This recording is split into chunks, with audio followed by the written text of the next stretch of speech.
The dust is starting to settle after François Legault's surprise resignation yesterday. The CAQ is now quickly looking ahead to what comes next. The Quebec election is set for October the 5th. David Heurtel joins us. Hi, David. Hi, Mitsumi. So, David, at one point, François Legault was one of the most popular premiers in Canada. So what happened? Was there anything in particular, do you think, that turned Quebecers against him? Well, I think there is this long series of events and fumbles and incompetence and hubris that we all know, and we've made all these lists over the last 24 hours. But I think what is important, what stands out to me is that, let's remember, François Legault coming up before 2018 and during the beginnings of the first mandate all the way up to the pandemic, he was the classic grievance politician, blaming Ottawa, blaming the old political parties for everything. And after the pandemic, he had a wave of sympathy, kind of a father figure, 40% vote in 22, 90-seat majority. And I think he just didn't know what to do in terms of just governing and delivering results. And what we saw with inflation, with the housing crisis, he just didn't know what to do, how to connect with Quebecers in terms of now actually governing and delivering real results that counted and affected the everyday lives of Quebecers. David, a lot of names circulating to replace him, most of them current cabinet ministers. Do you think the CAQ would do better to find someone from outside the party? Problem with that, Mitsumi, is it attractive from somebody from the outside that probably has a big job already to leave all this for a party that right now in the polls is still looking at probably between 0 and 5 seats?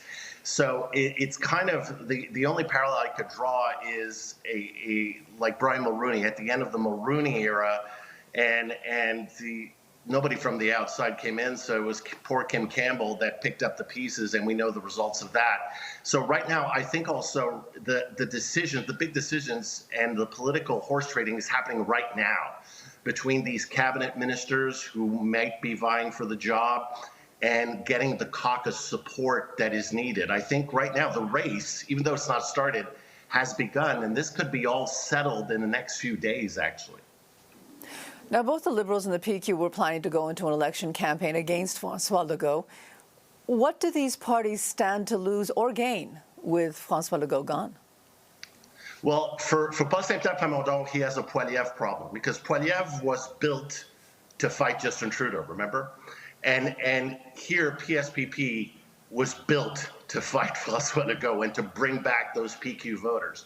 So imagine if a strong, fresh-faced, nationalist minister emerges from the race, from the CAQ. That could be a problem for PSPP. He has some weaknesses. We saw it in November and December. He's slipping a bit in the polls. He still has a strong lead.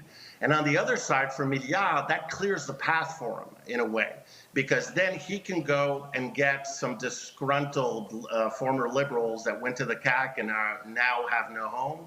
And he now has the open pathway to develop a clear message on the economy, because PSPP doesn't have one, and the CAQ certainly doesn't have one either.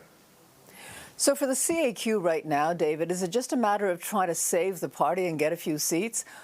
Or can they actually win an election? I mean, any way that they can do what the federal Liberals did?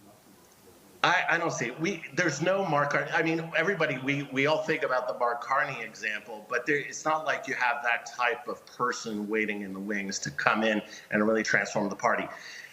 The CAQ, I remind you, Mitsumi, was founded in François Legault's living room. It's his baby. He's definitely going to have to have some sort of say in who succeeds him and the path forward. And also, Quebecers are definitely looking for a change. Now, the key is who will embody that change. And it seems that it's not the CAQ or anybody from within the cabinet that still have the Legault legacy around their necks. Okay. Thank you very much for this, David. Thank you, Mitsumi.